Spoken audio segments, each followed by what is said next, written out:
Hey, I'm Jesse. Let's have a devotion. We are working our way slowly through Daniel chapter 11. There's a sermon in this series that gives kind of a broader overview, asking, are there silent years in the Bible? And in the context of a sermon, I wanted to give the bigger picture, but now in this setting, it gives us more time that would never fit. My sermons are already long enough. This gives us more time to zoom in on this stuff. And so we're working our way through this chapter and showing how historically its prophecies have all been fulfilled. We're going to really pick up in verse 10. Here's like the world's fastest review of the opening verses. We have the subsequent kings of Persia, and the fourth one who's richer than the others. Okay, that's Cambyses, Pseudo-Smyrtus, Darius the first, and then Ahasuerus. Okay, all the way up to King Esther. And then it stirs up rivalry against the king of Greece. And then Alexander the Great rises to power. That's verse 3. After that, it's broken up into 4 pieces, and the feuding begins pretty quickly. The king of the south is King Ptolemy Soter of Egypt from 323 to 285 BC. And then he's betrayed by his right-hand man, Seleucus IV Nicator, who goes on to rule Media, Syria, and Babylonia, and becomes indeed more powerful. The two of them make an arranged marriage. It's established that Ptolemy II Philadelphus would give his daughter Bernice to Antiochus II Theos in marriage.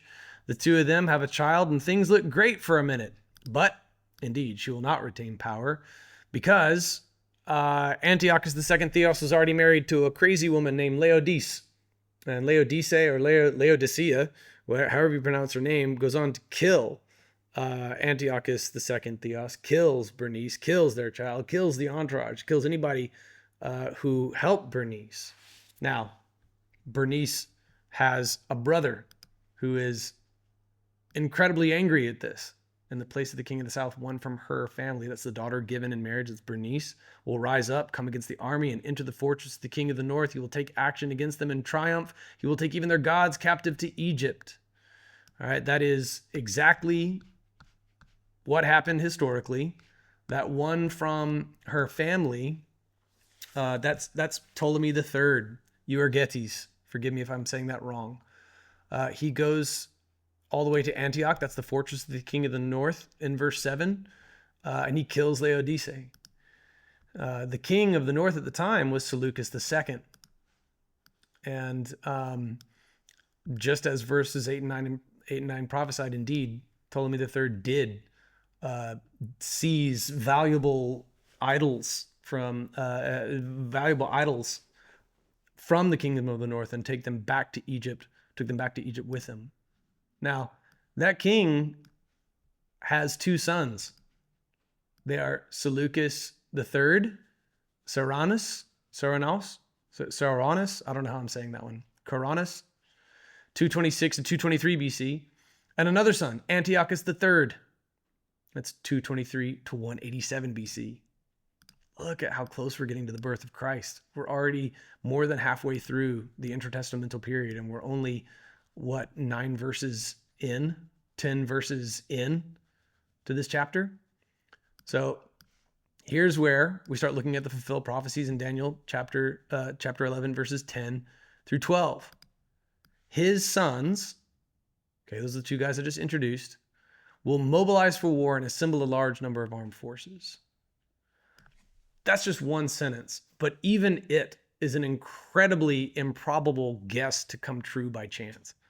The odds that even that single sentence would come true historically are minuscule at best. But it's just one of the many fulfilled prophecies in the incredibly dense Daniel chapter 11. So his sons mobilize for war and assemble a large number of armed forces. They will advance, sweeping through like a flood, and will again wage war as far as his fortress. So let's return to kind of our historical notes and see how this plays out. We have the arranged marriage, the jilted ex-wife goes on a murderous rampage, and then the brother of Berenice, the woman offered in marriage in the first place, storms the kingdom of the north, kills Laodice, and takes treasure with him. And now, just as verse 10 prophesied, that king's two sons retaliate. They wage war against the Ptolemies to their south, and they go as far as the fortress of Raphia, which was in southern Israel. Think of the effect this has on the political landscape around Israel. It's all setting the stage for Rome. It's all setting the stage for Jesus. They've now changed hands. The fact that the Seleucids would go as far south as Raphia means that they've infringed pretty significantly onto Ptolemaic territory, and so they've seen kind of the banner over them change multiple times. So it creates a really volatile political climate, but Jerusalem's still there, and there's still the Jewish identity maintained. They've seen numerous flags fly overhead, but they've still maintained their Jewish identity. The Babylonians were the ones who scattered them. Then they'd come back together under the Persians. That's the time when Daniel's receiving these prophecies in the first place. He's only in the third year of King Cyrus when he gets this prophecy. So he's already seeing through the end of Persian rule. Persian rule, again, was pretty friendly to Jewish interests, despite people like Haman trying to kill them all. All in all, they're better off under the Persians than they were under the Babylonians. And then they maintain their identity under Greek rule. Okay, see some of our past devotions for possibly apocryphal, but still likely stories of Alexander the Great being shown his own role in prophecy and kind of liking it and then showing favor to them. Bringing up the chicken or the egg question, like did he spare them because of the prophecy or because he read the prophecy? Did the prophecy fulfill itself because it persuaded Alexander the Great, or did it foretell it all? To me, it doesn't look like Alexander the Great did anything of his own real free volition, because everything he did was foretold, even his downfall. So Daniel is under Persian rule, seeing through the other side of Greek rule. So they have been dominated by the Babylonians, who were dominated by the Persians, who were dominated by the Greeks, who then now see an oscillating flag of Ptolemy, Seleucid, Ptolemy, Seleucid. And it's all because of this drama that's unfolding, every play of which was foretold in Daniel chapter 11. So we've got these two sons mobilized for war. They go as far as the fortress, think Raphia. Okay, now, time for another retaliation. Each side feels totally vindicated, don't they? Do you notice that? Infuriated, the king of the south will march out to fight with the king of the north, who will raise a large army, but they will be handed over to his enemy. When the army is carried off, he'll become arrogant and cause tens of thousands to fall. He will not triumph. Now, historically, what happens after these two brothers, Seleucus III and Antiochus III, go to war? They make it as far as Raphia, but then Ptolemy IV Philopator launched a counterattack from Egypt. It was very successful. Then he becomes arrogant. And this is true. We know that there was he wasn't successful. He had a big head because he had that one successful counterattack, but in the big picture, it doesn't work out. As we close, I want you to try to imagine Daniel's view of the political scene, and then think about our view of our political scene, but in the bigger picture, remember the scope of prophecy. Daniel already knew the downfall of the ruler that would dominate the ruler that he was under. He's looking through Persian history and through Greek history to see the feuds between the Seleucids and the Ptolemies. They didn't have elections in ancient Persia, but if they did, I would imagine Daniel didn't bother to vote because he already knows how everything's going to go down.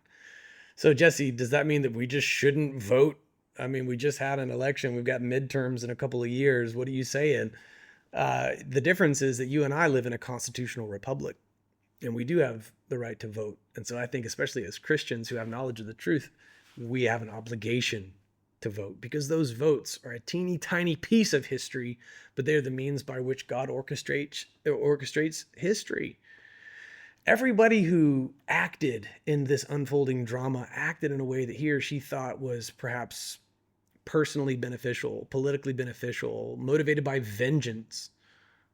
You also had people who think that they were kind of caught up in the drama of it all. But in the end, God is the one who foretold this story.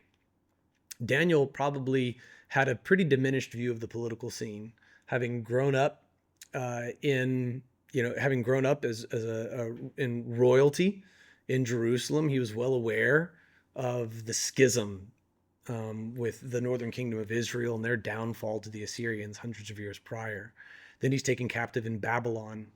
Then he meets Nebuchadnezzar, and through Nebuchadnezzar's vision, God gives him the ability to interpret the next subsequent nations. So he already knows the downfall of the nation he's under Babylon. He's been under the flag of the nation of Judah, a Babylonian flag, a Persian flag, and he already sees the downfall of the Greek flag. All right, he has a scope of history that totally dwarfs the flag he's under at the time, and it's very humbling. You and I need to have the same respect for the prophetic scope of the Bible. It supersedes nations and their histories. It's bigger than politics. It's something that comes from outside of time. So I personally am more conservative than the ghost of Rush Limbaugh, and I am an immense patriot, but my faithfulness primarily goes to God.